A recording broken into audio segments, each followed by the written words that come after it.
So welcome to the next edition of the Punk CX podcast. I am doing something that I'm really not prepared for today.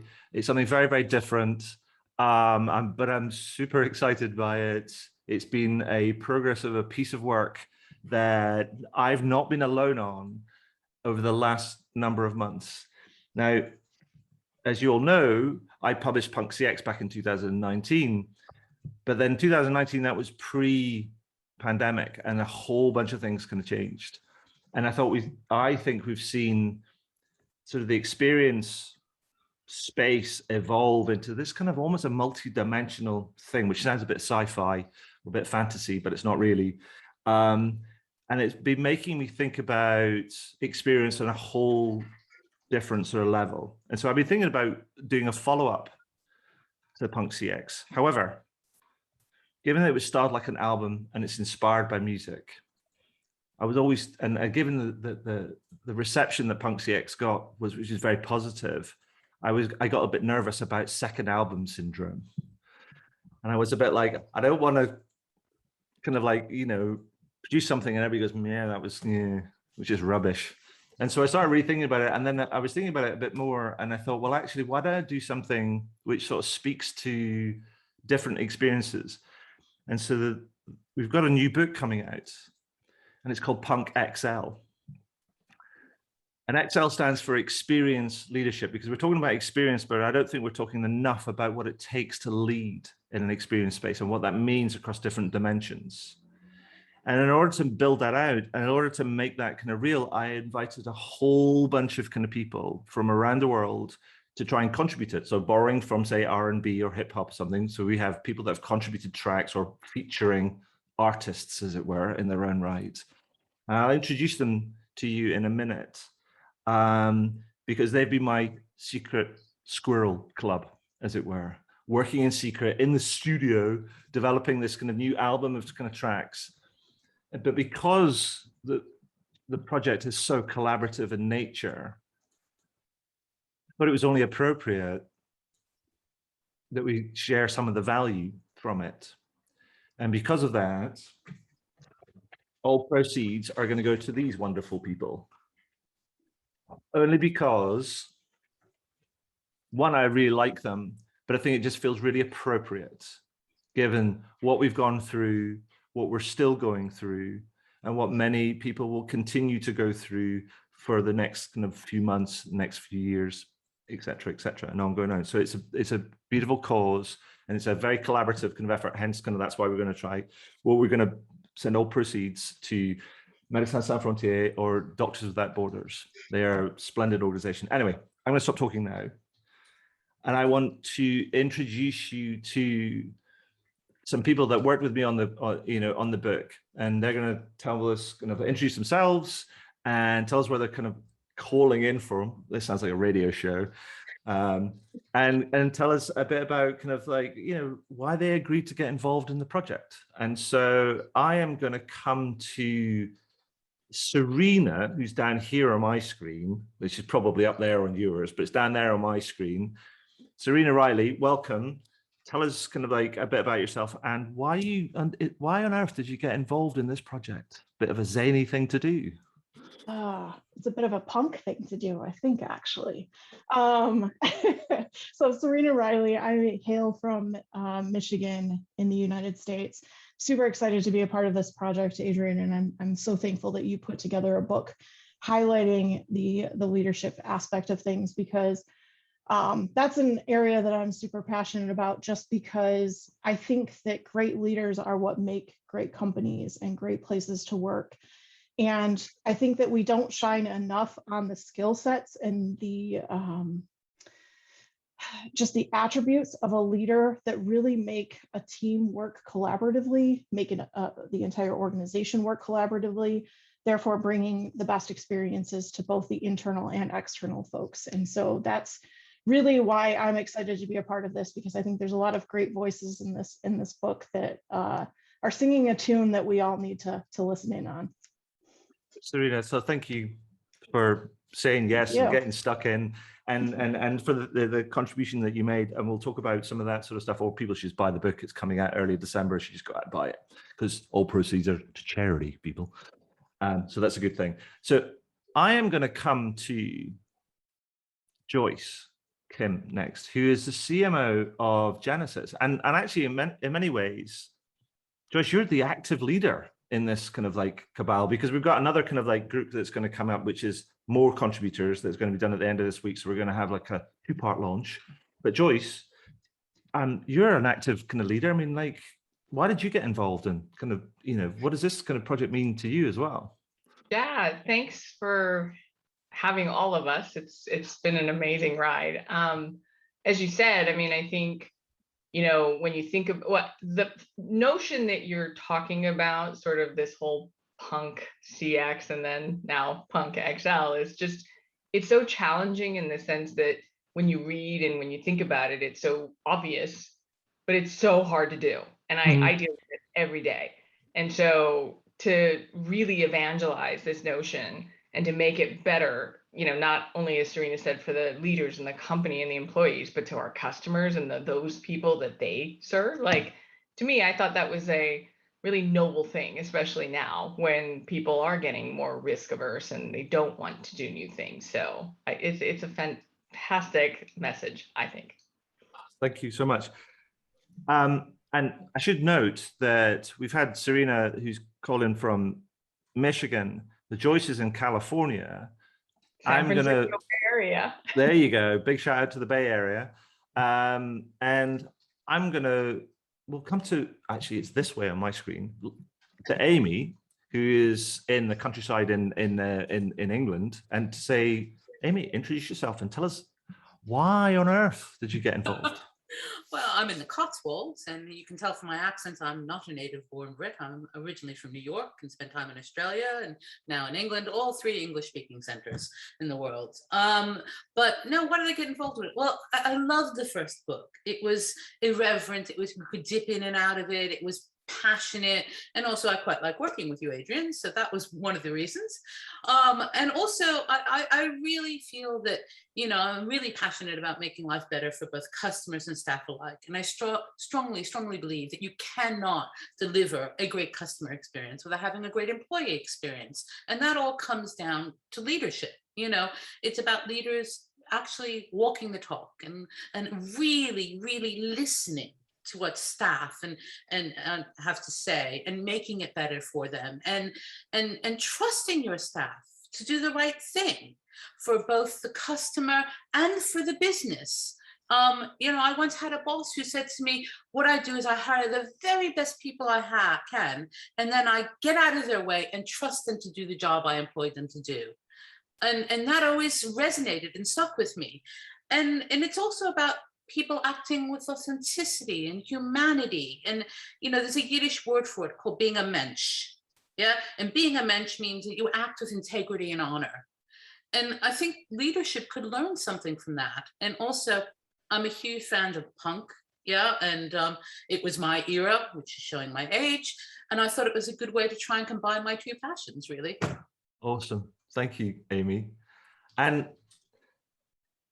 Lara, who's from the Emirates, so we're almost like it. I mean, I'm thinking, do we have half the world covered? I mean, would San Francisco and kind of the Emirates be on possibly opposite sides of the world? I would say that's probably close, kind of nearby. Anyway, Lara, tell us about yourself and also kind of like, yeah, kind of like why? You ask that question like it's so impossible and improbable that you could have gotten anyone to contribute, Adrian. Well, it made sense on so many levels to get involved. And going back to what Amy said, and Amy and I were sort of fangirling earlier today as we were getting to know each other, but it's very true, because what Amy said about employees and customers and leaders listening to both of them. So the reason that I got involved was because even before the pandemic, I was hearing people complaining about the digital experiences, and the face-to-face or whatever experience they were having was just not living up to scratch. And then when the pandemic rolled around, it got even worse, especially with the digital experiences. Customers were finding it difficult to use things. Things were crashing. Employees were finding it difficult. And I've heard this from the employees as well, saying, we really wish that the company would listen to us. We really wish that the company would do something, because we are on the front line, listening to the customers' frustrations. We're feeding it back, but nothing's getting done. And so for me, this was just such a massive opportunity to speak up for people whose voices weren't being listened to, whether it was the customers or the employees. And I thank you from the bottom of my heart, and I thank you on their behalf as well for allowing me to contribute a track to your album, Adrian. Well, thank you very much. And then last but not least, we got the band back together. Or what can I tell you? You know, and so with 3 compatriots, now Matt can't be here today, but particularly with Tom and Oshin, they helped me with enormously with the first book. And so when I told them there was a second book coming, and they were like, "What?" And I was like, "Would you like to get involved?" And they were like, let me get back to you on that. So I want to kind of say, first of all, thank you to Tom and Oshin and to Matt for getting stuck in with me on this, this again. But, what's it been like for you second time around? I mean, easy, hard, kind of different, kind of like, what do you think? Oshin, I'll come to you first. Hey, hola amigos, great to be here. Thank you, Adrian, for somehow letting me back to have another shot at checking the spelling for one of your books. It's been great fun. I loved it as much as I loved the first book. The second one is very broad in its scope. It brings in all these superstar guest musicians and collabs. I absolutely love the album metaphor. I think coming back to something you've said many times, Adrian, customer experience is a function of employee experience. And I think in this book, you're really exploring how both are a function of leadership experience. And, this book is like an adrenaline shot in the arm of the customer experience industry. You're really giving leaders the permission to kick ass, to do something new, to think outside of the box, and to improve things across the board in these very challenging times. From my own point of view, it's been great to work on it. I think it's an amazing book. I think everybody listening or watching should go out and buy it. You're going to learn so much from the rock stars that Adrian has gathered in the studio for Punk XL. And I can't wait to see the reaction it gets from the broader industry. Oh, you're making me blush now. Tom and Crumbs, I guess you're kind of like nearest to the coalface on this than anybody else. I mean, so kind of like, why did you say yes the second time? Yeah, well, I sort of, I'm not sure. I felt like I didn't really have an option. I was kind of press ganged into it a little bit, but no, it's such a great project. Unfortunately, Matt can't be here. Myself and Matt have both been involved in the design. Obviously, we're involved in the first one. I've known Matt for 10, 15 years probably, and we both came from a magazine publishing background. But in the last 10 years or something, we've hardly ever done any flat plans. We've hardly ever done anything with more than 20 pages. Everything we do is digital. So to come back and do a book again, with such a stylish book as well, with such great content, it's been an absolute pleasure. So we've both sort of harking back 10, 15 years, but yeah, book publishing, magazine publishing, it's just great. It's so great to see it. And yeah, we're super chuffed to be involved. Nice one, Tom. Thank you so much for all of your help, and a big shout out to Matt as well, who's been incredible in this. So just for the video, because we're live, I showed you this before. This is what Punk CX looked like. This is the big reveal, I guess, live on kind of camera.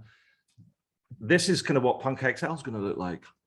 So it looks like the two of them look like cousins. Ta-da! Which is brilliant. Oh, now, yeah. the pink's going to be a bit more kind of vibrant, a bit like the pink on kind of here, but you'll see that it says Adrian Swinscoe and friends, and has everybody featured down the kind of bottom. So we've got about 12 different contributors that have contributed about, it's about 15, 16, 17 different tracks. I can't exactly kind of remember, but that's what it's looked like. But actually on the back, it gives you an idea of the dimensions that we are exploring when it comes to Punk XL. So we're actually looking at the individual level, at the team level, the organizational level, the customer level, and beyond. So this is we're exploring what it takes to lead or become an experienced leader, across the piece. But here's what I want to do next. I want to put my assembled guests on the spot. And I want you to pick your favorite track. Only one condition, can't be your own. So I will come to, I'm going to come to Oisín first, just because Oisín, I've just missed your Irish brogue, man. It's just like, it's brilliant. Oh, good Makara. Well, it's been too long since we've had a pint of Guinness in Brighton together. And that's ladies and definitely something I gentlemen, miss. that's where this whole thing started. Yes. Back in the day, December 2017, in the Basket Makers, Oisín and I were drinking too much Guinness, and I blurted out the word punk, and that's where it all started from. So anyway, it's his fault. That's very kind of you. Well, I blame the Guinness myself, but it's been an amazing ride since then, all those years ago, and all of a sudden this book arrived. It's absolutely amazing. Do you know what? It's tough to pick a track that you like more than the other tracks. It's really tough, but I'm just going to go for my Groove in My Heart by Martin Lucas, because he's somebody I really admire. I think he's a different thinker, and I've seen him speak, and he's fascinating, and he's a really good guy. And I think just his kind of perspective and the way of writing things, very much in tune with the musical theme of the book. I like the way he's kind of used the song by Delight as a springboard for commenting on experienced leadership. And yeah, folks watching, listening, you are in for a treat, whichever track that you tune into. Awesome. I mean, Martin actually was supposed to be with us today, but he sent a last-minute email saying that he just got back from being away for a few days, and client demands has gone through the roof, and so he's just got swept aside with kind of paying attention to people that pay the bills, as it were. I'm going to come to Joyce next. God, I was trying, I have two that I was like, I love both, so I couldn't decide, but it's between Female Rules, of course, and The Stench. I mean, like, the emoji just caught my eye so much, and then like what it said made so much sense. So I would say those two are like the most interesting. And how can you not read a book that has a poop emoji? So there you go. Anyone was going to do it, of course you would, Adrian. Thank you. And Serena, what about you? Oh, there's so many good ones for sure. Of course, I'm a little bit partial to the Female Rules as well, but I will say I really enjoy Lara's Voice of a Customer piece, which was written from the prospect of a customer writing into a company and asking essentially, what the hell is going on? Can we please get some understanding of what we need and focus on that? And I thought it was really smart, it was really funny, and it was a great read. Awesome, thank you. And I tell you what, Tom, I'm going to come to you next. Okay. Don't hate me for sitting on the fence here, because each and every one of you contributors is a winner. Let me say that personally. But yeah, for me, the real joy of it was bringing all of the elements together and tying that together with the design. So every single item for me is kind of gels, and that's what makes the whole book. So that's kind of where I'm at on my favorite one. If I'm allowed to say that. He's such a nice man. Thank you. Amy, what do you think? Like Serena said, it was so difficult to choose one because there were so many of them that I really liked. But in the end, I'm with Serena. I really, really loved Lara's Voice of the Customer, because I think it just summed up how many people were feeling at the moment because of the terrible omnichannel experiences that most of us have to deal with. And basically it was authentic, it was raw, it was honest, and you could hear a customer actually saying it. And the fact that there's nobody there to help you solve a problem, or nobody will take ownership or will resolve what the issues you have, and the frustration that customers feel. I thought it was so on the money. Awesome, thank you so much. And well, Lara, I'm going to come to you, and can they have to kind of like speak through the blushes, I guess? Yeah, pretty much. I mean, oh wow, it's for me, it's an honor to have been part of this with Serena, with Amy, with Joyce, and with everybody else, because I've seen what you do, and I've loved it. But anyway, told you Amy and I were fangirling a bit earlier. It's Amy's piece that was my favorite for the very simple reason that it spoke to the reason I do what I do. And one of the first points that I make to people is, it's on you. And that's exactly what Amy says, it's on you.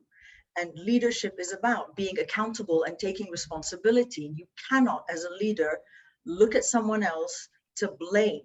And the way Amy said it, it was so simple, so clear, and you just can't mistake it. There is no room for excuses for anyone to read that and go, no, actually, it's not. No, you know what? Yes, it is. It is on me. And it's just so simple. And I love that about Amy's piece. Awesome. Well, thank you so much. Well, I'll tell you what, I'm going to do a quick kind of follow-on kind of question to all of this, just to give people the kind of a sense of, because this book has punk at its heart, and punk is very much about being direct and true and straight from the heart. You know, whether you like it or not, it's there, right? It's like, there's the message. So if I come back to you, LARA, and say, what's the one clear message that you would like to share to people or invite people to do in order to achieve or kind of start on that journey to achieving sort of experience leadership? What's the one quick fire piece of advice or instruction, or just go do that? I don't know if it's a do that. Do hire someone whose specialty is creating experiences. It's impossible, and this is what a lot of companies are doing. They're throwing it at the HR department, or they're throwing it at the marketing department if we're talking about EX and CX. There are skills that these people simply don't have because they've never had to use them. But also, creating experiences is a full-time job. Your marketing teams already have a full-time job. Your HR teams already have a full-time job. Throwing experience creation at them is not fair. It's not fair to them, it's not fair to your customers, and it's really not fair to you, because then you get seen as a bad leader. And that's the leadership part of experience leadership for me, is understanding, being accountable, taking responsibility for creating these great experiences, whether it's for people you work with or people you're working for. Yeah, and it's a bit like what Amy said earlier on, was like, hire the best people and get out of their way. Yeah. Right, help them do, you know, be great at what they do and do a good job. And so, Amy, what would be your sort of like punk piece of advice? I think it all comes down to trust. Yeah, you have to, it's the cornerstone. It's how you build relationships with staff and with customers. And business leaders really need to look at this. You know, it's about, like I said earlier, trusting your staff to do the job that you've hired them to do. And also, you want your customers to trust you, but yet you don't trust your customers. I mean, I'm not naive. I know people will be out there gaming stuff, but the way I've seen it is that lots of people develop processes and systems to catch a small percentage of people who game stuff and penalize the overwhelming percentage of people who are basically honest. So if you can't trust your customers, how do you expect them to trust you? So for me, that's what a lot of it comes down to. Awesome, thank you so much for that. Oh, it's like a lottery. Where am I going next? The wheel's spinning. I'm going to come to Oshin next, because he's sat right below me. On my screen, that is. Hello. How are you? It's a great question. I love it. I think there was some great stuff in the book about the importance of diversity. And I think, you know, in 2021 and beyond, if you don't have a board of directors that is diverse, if you don't have a business that leverages diversity on an operational level, it's going to bite you on the ass, because you are not going to see the problems that are coming. If you look around in your boardroom and everyone's the same as you, and you say, hey, what do you think of this? And they say, hey, I think it's great. I think you're great. We're all in agreement. Fine. That means you're not seeing the 360-degree picture. And, you know, this thing can have legal consequences. It can, you know, it can really destroy your business. You need to operationalize diversity. It needs to be baked into your DNA as a business, or you're going to miss the next big thing that's going to trip you up. You can't really have good CX and good experience leadership unless that leadership team is diverse. So that's my personal take on the matter. Thank you, Oshin. Spot on, sir. Spot on. Joyce, what do you think? What would be your kind of like one sort of big sort of headline, sort of right smack between the eyes piece of advice?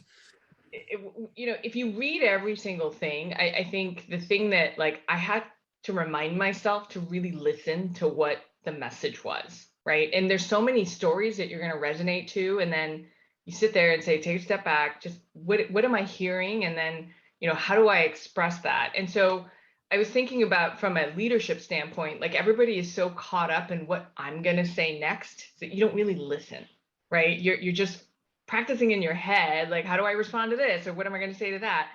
I think the best advice I would have, which I've taken myself, is just listen.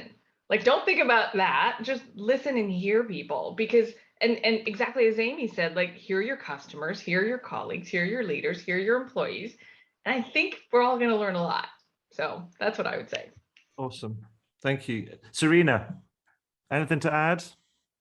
Yeah, I love the listening piece, because that's where I was thinking too. But I think even to I don't know, bring it up a level from that, is just be a freaking decent human being. Just show the human element to all of this. Listening is a key component of it, but then do something with what you just heard. Don't listen to respond, listen to act. And I think that's what we lack a lot of too, is we put these listening posts up, but then nobody is advocating for what needs to happen next. Nobody's creating the action plans. And I think that the more that we can show how we act and are responding to what we hear, the more compassion we're building, the more people are going to build that trust, like Amy was mentioning, that we need, and the more people are going to keep coming back. And that applies to both the internal employees as well as the external stakeholders that you serve too. You have to take care of the people. The people are what all of this is about. Awesome. Amy, you wanted to add something? Yeah, just picking up on Serena's point, it is about acting. If you want your staff to trust you, you have to act on what they tell you. And when they see you act on what they tell you, then they begin to trust you more and more and more. And so it becomes a virtuous circle, if you like. So yes, I think you're absolutely right, both you and Joyce, about the listening piece. I think the thing I would kind of like just add on that, before I'm going to put Tom on the spot and come to him and ask you if he's got anything he's going to add, I'll give him a bit of thinking time first. But like, I think the thing I would add to that, and it was something that was in the Punk CX book, which was a piece of graffiti that I saw on a telephone cabinet in the center of kind of Brighton, where I'm based, and it says, "Dude, the first step towards getting sort of good at something, sucking is sort of the first step towards getting sort of good at something." And I think that's one of the things that I'd like to say to people is, like, you know what? You don't have to be perfect. It doesn't need to be absolutely kind of boiled and nailed. It's like, you have to embrace the almost the suckiness of it all, that you will make mistakes and all these different sort of things, but that's the only way that you grow and you progress. You got to step into this, because, like I say right at the very end of the book, is that step up or step off, because this is important work, and we're all waiting. And with that, I'm going to chuck this hospital pass over to Tom and ask Tom if he's got anything he wants to kind of, to add. Thank you very much. Thank you. I'd just sort of hark back to what Oisin said earlier, actually, which is buy the book, get involved, absorb it, take it all in. And if you want to go further from there, then why not get in contact with one of the many great contributors that are on board and grow your CX that way. Awesome. I mean, so is there anything anybody else want to add? Because I want to do one before I wrap up, because I want to do one sort of like fun thing at the end, which I'm sure it's going to be a car crash, but I'll try and explain it to people that are listening on the audio, and I'd imagine them just trying to do it while they're out jogging, listening to podcasts and stuff. But before that, before we get to that kind of point, anybody got anything that they want to throw in the mix about all this sort of stuff? Because, the book's coming out beginning of December. I think it's going to be December the 6th that we hopefully is going to be live or thereabouts. Again, it's for charity. It's, the proceeds are going to go to Doctors Without Borders. And it's just the start of a conversation about what this thing, experience leadership, is all about. It's not finished, as it were. It's an invite to do better things, to do different things. But Amy, you can say you put your hand up, and Yeah. Serena, because Amy first. First of all, I'd like to say just how delighted I was to be involved with this book and contribute to it, because I think it really does bring to the surface so many real issues that need to be addressed. And you just touched on it before. It doesn't need to be perfect, Adrian. You know, the behavioral economists talk about the fact that failure can be your friend. Yeah, you know, fail quick, fail fast, you know, and learn from it, because without failure, you're never going to make things better. You know, it has to be incrementally improving all the time. And people just seem to be paralyzed, that they won't do anything unless there can be 100% guarantees that it's going to be right. And you know, we talk about that. Joyce's article, you know, talks about don't settle. And it's all about the fact that there's risk. You have to take a risk. You have to put your head above the parapet, you know, and so many people just play it safe. Awesome. Serena, you wanted to add something? Yeah, I was just going to say, I think curiosity is something that's also underestimated in a good leader. I think that being able to question the status quo, being able to challenge what's going on, being able to think differently, all leads to innovation and leads to better experiences in the end if you're able to just think outside that box and again, just be curious about why we're doing things the way we are. Is that really why or how we have to do them? And can we come up with something else? Yeah. Lara. So maybe just a confidence boost to the leaders out there who are thinking, no, I can't show any weakness in front of my team. And they have this feeling that they have to have all of the answers. Your teams don't expect you to have the answers. They expect you to make the effort, and to make the effort with them to find solutions to whatever problem it is that you have. So you don't have to know everything. You don't have to do everything. You don't have to be everything, except someone who is willing to try something new, someone who is willing to make those mistakes with them and not blame anyone for it. Take it as a learning, because your bravery will then help make them more brave. And that's really what people are looking for, is the opportunity to be brave and try new things. And I read this somewhere, can't remember where, it might have been a meme, it might have been on Instagram. It resonated so much. Be brave enough to suck at something new. Absolutely. I think the thing I would say that some of the comments they're very personal and they're very individually focused. And I think that that's important, because actually the way that the book was, I conceived the idea of the book, the sort of, if you like, the frame is that it starts with the individual and then it grows out from there to the team and then to the organization, and then beyond to the customers and beyond. And much of this leadership stuff starts with the individual leaders, not necessarily with people that are in positions of authority, but at individuals levels themselves, where people have a position of responsibility for their own performance. So everybody can lead. But I think it starts with the individual and it grows out from there.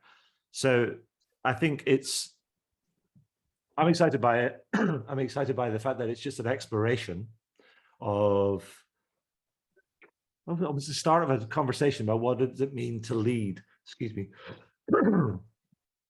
Again, choked up, obviously.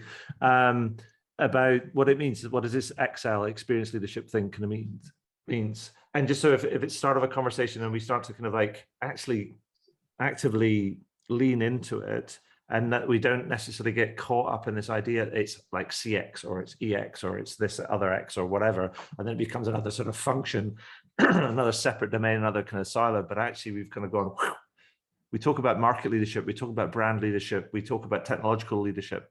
Why don't we talk about experience leadership too? Let's elevate it up to that kind of level, because that's the level it deserves to be at. So unless everybody's got anything to add, we're going to do the fun thing. Ready? So for people on the audio, I've been thinking about how do we do the kind of the Excel sort of thing. is just a bit of a fun thing. So what I want you to do is with your left hand is cross your fingers.